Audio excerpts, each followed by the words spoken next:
안녕하세요. 네 번째 문제 유형은 Directed Writing입니다. 이 문제는 2019년까지는 페이퍼 3의 첫 번째 문제로 출제가 되고 2020년부터는 페이퍼 2의 첫 번째 문제로 출제가 됩니다. 이 학습자료실에는 Directed Writing 문제에 대한 간단한 설명과 풀이 요령, 문제 출제 기관인 캠브리지에서 발행한 러너스 가이드에 나오는 몇 가지 어드바이스들, 그리고 이 클래스룸에서 학생 여러분이 문제를 풀 때 필요한 단계별 학습 방법에 대해서 설명드리는 자료들이 있습니다. 또한 Directed Writing은 실제로는 아규먼트라는 형식의 글쓰기인데요. 이때 아규먼트 글쓰기가 다른 형식의 글쓰기와 어떻게 다른지에 대해서 설명을 드리도록 하겠습니다. 또한 좋은 아규먼트 글을 쓰기 위해서는 단락과 단락, 문장과 문장들에서 어떤 순서로 글을 쓰는지가 굉장히 중요한데요. 이때 필요한 메인 아이디어, 디테일, 이밸류에이션과 같은 개념들이 있습니다. 첨부된 링크에 있는 몇 가지 동영상들을 잘 보고 메인 아이디어, 디테일, 인퍼런스와 같은 요소들에 대해서 잘 학습을 해주세요. 먼저 문제 유형에 대해서 살펴보겠습니다. Directed Writing 문제는 Extended Response to Reading 문제와 거의 유사하게 출제가 됩니다. 다만 Directed Writing 문제는 지문에서 2개 이상의 뷰를 각각 찾아내서 평가하고 마지막으로 자신의 견해를 독립된 분리 포인트로 제시한다는 점에서 많이 다른데요.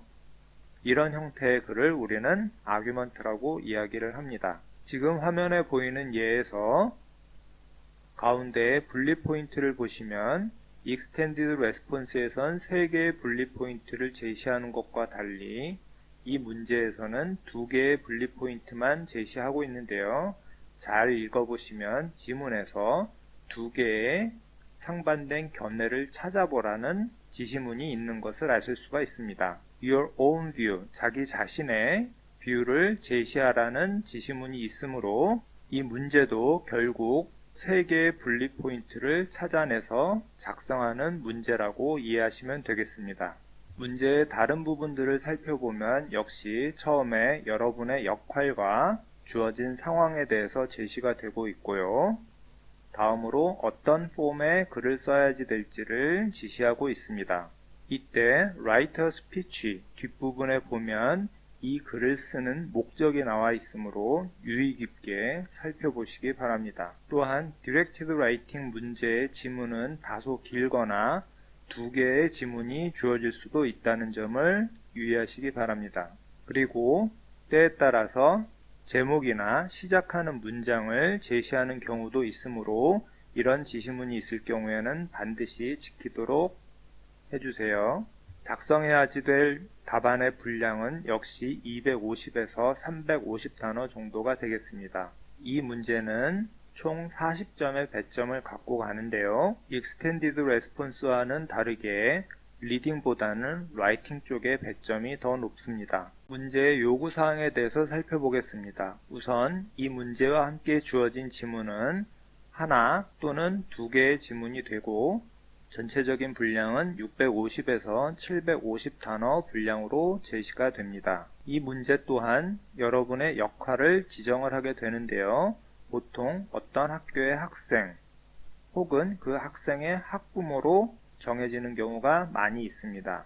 이것은 곧 여러분이 지문이나 답안을 통해서 논해야지 될 주제가 학교 생활과 관계된 문제일 경우가 많다는 뜻이 됩니다. 여러분의 글을 읽게 될 독자, 오디언스와 작성해야지 될 글의 폼 또한 문제에서 제시가 되는데요.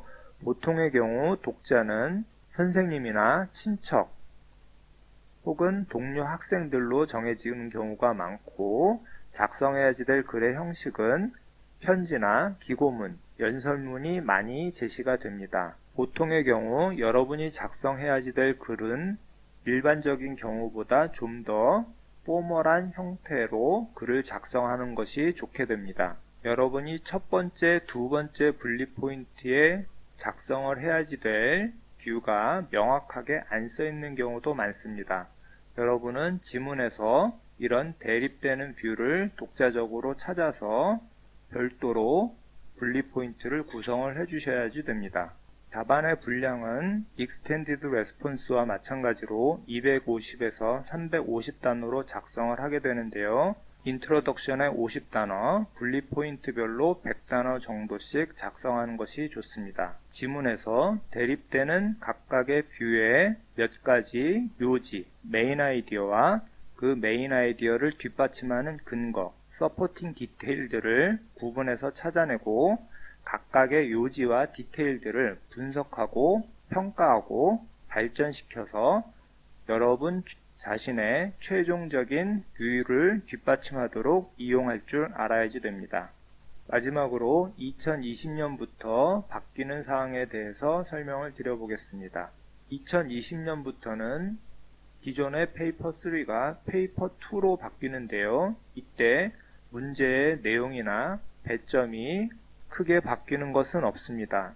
전체 페이퍼당 배점이 50점에서 80점으로 바뀌지만 디렉티드 라이팅의 경우 100점 만점 중에서 25점을 담당하던 문제가 160점 만점에서 40점을 담당하는 문제로 바뀌는 것이므로 비중이 똑같다고 할 수 있습니다. 다만 2020년부터 어세스먼트 오브젝트에 대한 데스크립션들이 크게 바뀌었는데요. 디렉티드 라이팅과 관련해서 채점 기준들이 어떻게 바뀌었는지 어세스먼트 오브젝트를 좀 살펴볼 필요가 있습니다.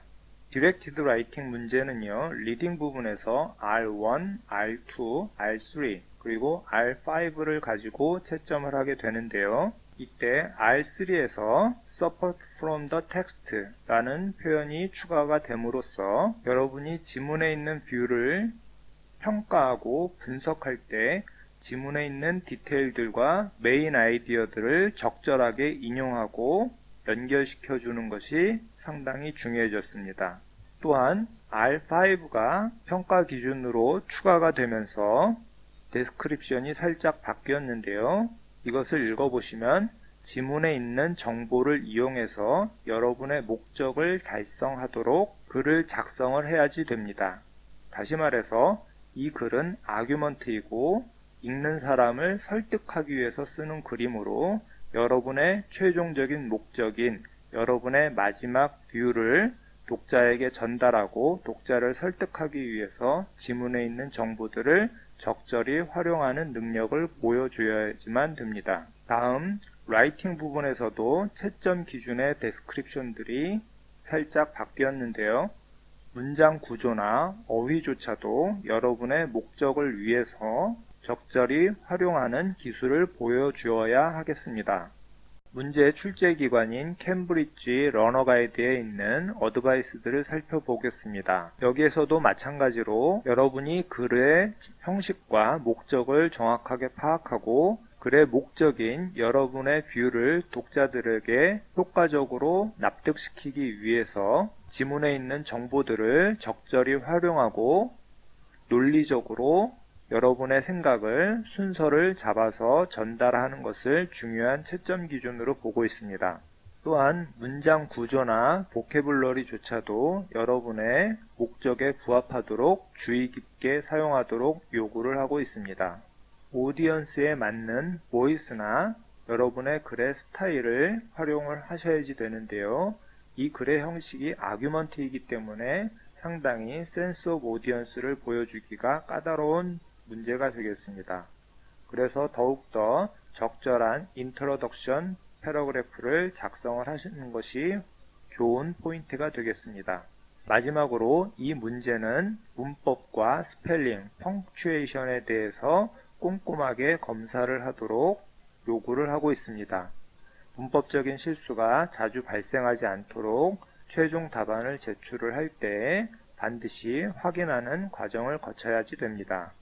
지문에 있는 아이디어들을 주의 깊게 읽고 적절히 활용을 하되 절대로 지문에 있는 내용을 그대로 반복해서 길게 써서는 곤란하겠습니다. 반드시 여러분 자신의 어휘를 사용해서 적절하게 요약하거나 패러프레이징을 해주셔야지 됩니다. 지문을 읽을 때 작가나 지문에 나타나는 캐릭터가 갖고 있는 어떤 편향적인 시각에 대해서 보여주는 작은 실마리들을 유의해서 보시기 바랍니다. 이런 편향적인 시각들을 보일 때 여러분들은 그 포인트들을 잡아서 효과적으로 공격하고 분석하고 평가하는 글을 쓸 수가 있게 됩니다. 여러분이 지문을 읽으면서 메인 아이디어가 명시적으로 드러나 있는 경우보다 함축적으로 숨어 있는 경우가 더 많습니다. 지문에서 여러 가지 이야기를 두서없이 제시하고 있을 때 그 여러 가지 이야기들을 한꺼번에 정리해서 말할 수 있는 핵심적인 요지, 즉 메인 아이디어가 무엇인지 한번 생각해보는 과정들을 꼭 거치세요. 마지막으로 세 번째 분리 포인트를 제시를 할 때는 여러분의 생각이 완전히 새로운 것이 아니라 지문에서 실마리를 찾은 것을 활용하도록 유의해 주시기 바랍니다. 학생 여러분이 클래스룸에서 이 문제를 풀 때 거쳐야지 될 스텝들에 대해서 설명을 드리겠습니다.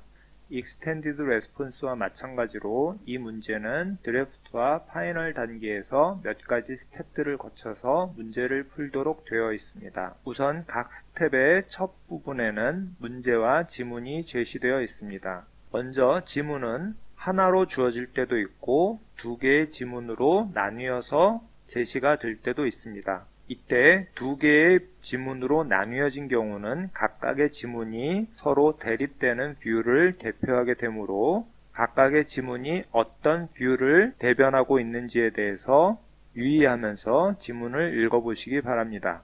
다음엔 문제를 읽으면서 문제의 요구사항들을 꼼꼼하게 살펴보고 정리해 두시기 바랍니다.